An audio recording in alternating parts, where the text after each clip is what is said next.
Hi everyone, today we will talk about how to fix or how to solve Messenger update not showing on Instagram. To know how to fix or how to solve Messenger update not showing on Instagram, you should just go to settings like this. You will click. After that, in this page, you will go to apps, default apps, app settings.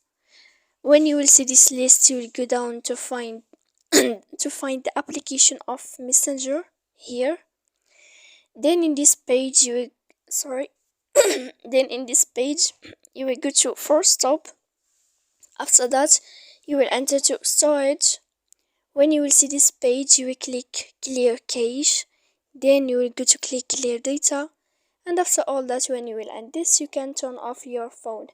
So please don't forget to support us by like and subscribe. See you next time in another video.